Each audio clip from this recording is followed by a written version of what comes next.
بسم اللہ الرحمن الرحیم۔ میں پریڈ پڑھانے کے بعد اپنے کمرے داخل ہوا تو وہاں برقعے میں ملبوس ایک عورت کو اپنا منتظر پایا۔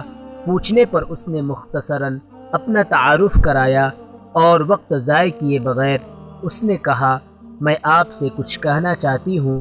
جی فرمائیے۔ میں نے نہایت شائستگی سے کہا، میرے پاس وقت بہت کم ہے، وہ لوگ مجھے مار دینا چاہتے ہیں۔ اس نے اپنا ہاتھ ملتے ہوئے کہا، کون لوگ آپ کو مار دینا چاہتے ہیں؟ میں نے نہایت نرمی سے پوچھا، اب اس کا وقت گزر چکا، وہ بہت جلد مجھ تک پہنچ جائیں گے۔ میں آپ کو کچھ اہم باتیں بتانا چاہتی ہوں، براہ مہربانی ان باتوں کو غور سے سنیں اور اسے امانت سمجھ کر آگے بڑھا دیجیے گا۔ جی فرمائیے۔ میں نے ان سے کہا۔ اس نے کہنا شروع کیا، یہ میری زندگی کی داستان ہے۔ میں نے صوم و صلات کے پابند ایک خاندان میں آنکھ کھولی تھی۔ میری تربیت مکمل ایک مشرقی ماحول میں ہوئی۔ میٹرک کے امتحان کے بعد کالج جانے لگی۔ گھر میں انٹرنیٹ کی سہولت بھی تعلیم کے بہانے آ گئی تھی۔ جلد ہی فیس بک پر دانش نامی ایک لڑکے سے محبت ہو گئی۔ کالج کے بہانے ریسٹورینٹس میں ملاقاتیں طویل سے طویل تر ہوتی چلی گئی۔ دانش بلا شبہ ان وجیہہ لڑکوں میں شمار ہوتا تھا جن پر کوئی بھی لڑکی مر مٹے۔ آہستہ آہستہ دانش مجھے اپنے دوستوں، جن میں مرد و خواتین دونوں شامل تھے، ملوانے لگے۔ گاڑی، بنگلہ اور اونچے خواب جو میں نے دیکھے تھے، دانش کے پاس میرے ہر خواب کی تعبیر تھی۔ اونچے اسٹیٹس کا بخار مجھے بھی چڑھ چکا تھا۔ اپنے گھر کا ماحول مجھے دقیانوسی سا لگنے لگا تھا۔ نقاب سے مجھے الجھن ہوتی تھی۔ جب میں پہلی دفعہ عبایا میں دانش کے دوستوں سے ملی تو مجھے اپنا آپ بہت میلا سا دکھائی دیا۔ اس کے بعد میں گھر سے تو عبایا پہن کر جاتی، لیکن نقاب لینا چھوڑ دیا تھا۔ امی نے پوچھا تو میں نے کہا، مجھے سانس لینے میں تکلیف ہوتی ہے۔ امی میرے اس بہانے سے مطمئن ہو گئی۔ دانش کے دوستوں سے جب میں ملنے جاتی تو عبایا دانش ہی کی گاڑی میں اتار پھینکتی۔ وقت کی گاڑی گزرتی رہی۔ میں دانش سے شادی کے لیے کہنا چاہتی تھی، مگر اس کا طرز عمل بہت عجیب تھا۔ وہ مجھے ایک دوست کی حیثیت سے ٹریٹ کر رہا تھا۔ میرا حلقہ احباب دانش کے توسط سے وسیع تر ہوتا چلا گیا۔ اسی سول سوسائٹی میں میری ملاقات نوید سے ہوئی اور آہستہ آہستہ میں دانش سے دور اور نوید کے قریب ہوتی چلی گئی۔ ماڈرن صحبت رنگ لائی اور میں نے حدود و قیود کو توڑ ڈالا۔ میں نے اپنے اللہ کو ناراض کر دیا۔ اس وقت مجھے اس بات کی کوئی پرواہ نہیں تھی۔ میں خدا کا انکار کر چکی تھی۔ اس دنیا میں کوئی خدا نہیں۔ یہ کیسا خدا ہے جو لوگوں کو امیر غریب میں تقسیم کرتا ہے؟ معاذ اللہ۔ اور ملحدین کے تمام افکار میرے دل و دماغ میں بس چکے تھے۔ لبرل ازم کا نشہ سر پر سوار تھا۔ اس مصنوعی آزادی کی فضا میں سانس لینا بہت اچھا لگ رہا تھا۔ نوید کے بعد پھر کوئی گنتی نہیں رہی۔ میں مکمل ملحدہ ہو چکی تھی۔ گھر بار کو خیر آباد کہہ کر ایک اور دوست کے ساتھ اس کا کمرہ شیئر کر لیا تھا۔ ان کی ایک آرگنائزیشن تھی جس کا کام الحاد کی نشر و اشاعت تھی۔ انہوں نے مجھے اس آرگنائزیشن میں ایک اچھا عہدہ، اچھی تنخواہ دی۔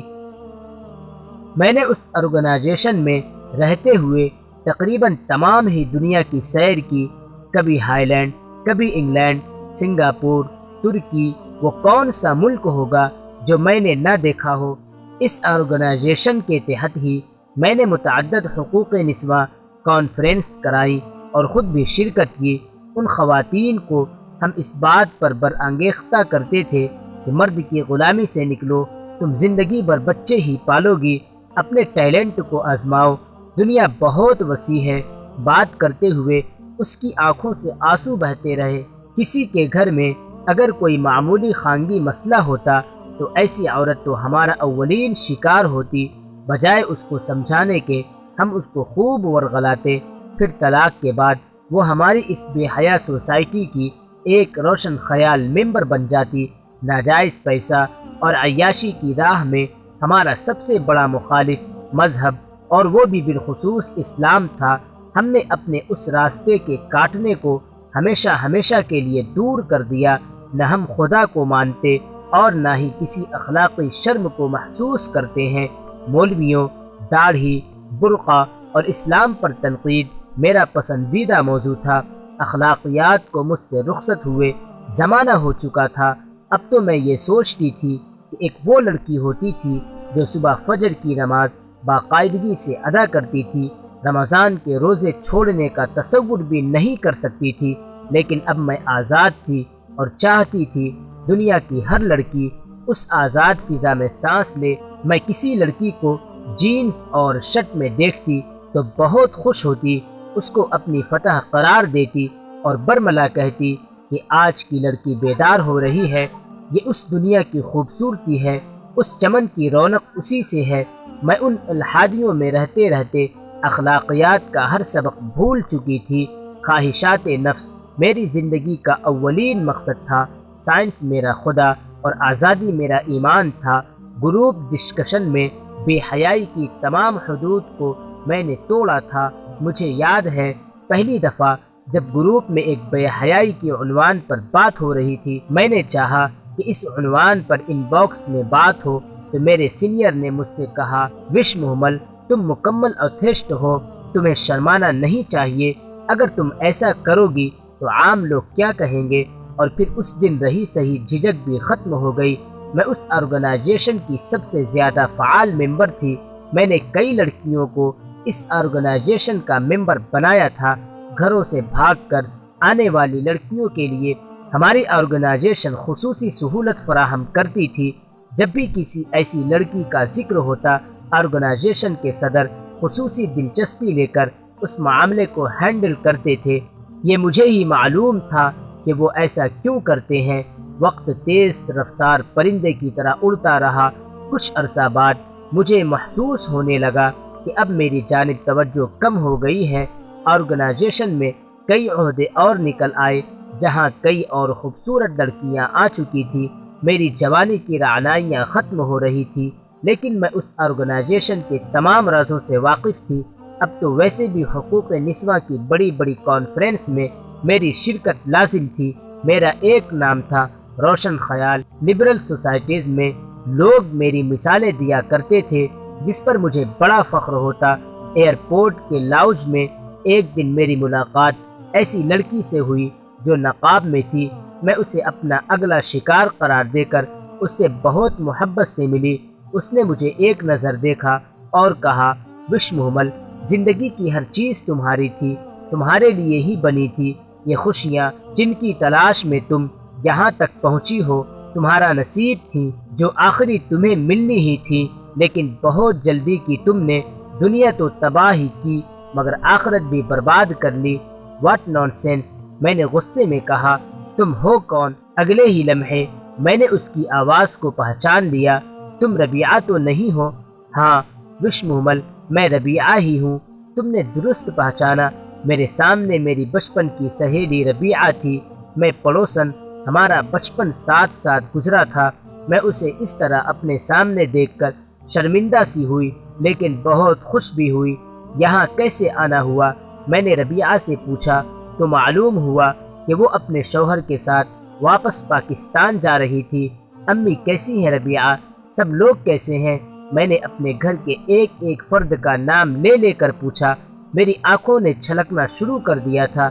ربیعہ، تمہارے والد تمہارے غم میں اس دنیا سے رخصت ہو گئے، بہنوں کی شادی ہو گئی، وہ تمہیں ایسے بھول گئے جیسے کہ تم کبھی تھی ہی نہیں۔ خدا را، اب ان کی پرسکون زندگی کو جا کر دوبارہ کسی طوفان سے آشنا نہ کر دینا۔ ان کے لیے تم مر چکی ہو، بس ایک تمہاری ماں ہے جو ایک امید سی رکھتی ہے تم سے کہ تم ضرور پلٹو گی۔ وہ کہتی ہیں، میں نے نعتوں کی لوری دے کر اسے پالا ہے۔ اسے میں جب دودھ پلاتی تھی تو درود شریف کا ورد میری زبان پر ہوتا تھا۔ میری بیٹی ملحدہ کیسے ہو سکتی ہے؟ بس ان کی بوڑھی آنکھوں میں آج بھی امید کی کرن ہے۔ وش محمل، یہ جو تمہارے ساتھ ہے یہ سب درندے ہیں۔ یہ عورت کی آزادی کے نام پر عورت تک پہنچنا چاہتے ہیں۔ یہ عزت اور غیرت کو الحاد کی شراب پلا کر مدہوش کر دیتے ہیں۔ وش محمل، ایک عام عورت تک پہنچنا کسی بھی لبرل درندے کے لیے مشکل کام ہے، لیکن تم تک یہ بآسانی پہنچ سکتے ہیں آزادی کے نام پر۔ میں جانتی ہوں ربیعہ، مجھ سے بہتر انہیں کون جانتا ہوگا۔ یہ یہودیوں کے لیے کام کرتے ہیں، ان کا کام بس اسلام کے خلاف بکواس کرنا ہوتا ہے۔ ان کے فیس بک پیج پر مذہب کی مخالفت سب سے زیادہ اسلام کی ہوتی ہے۔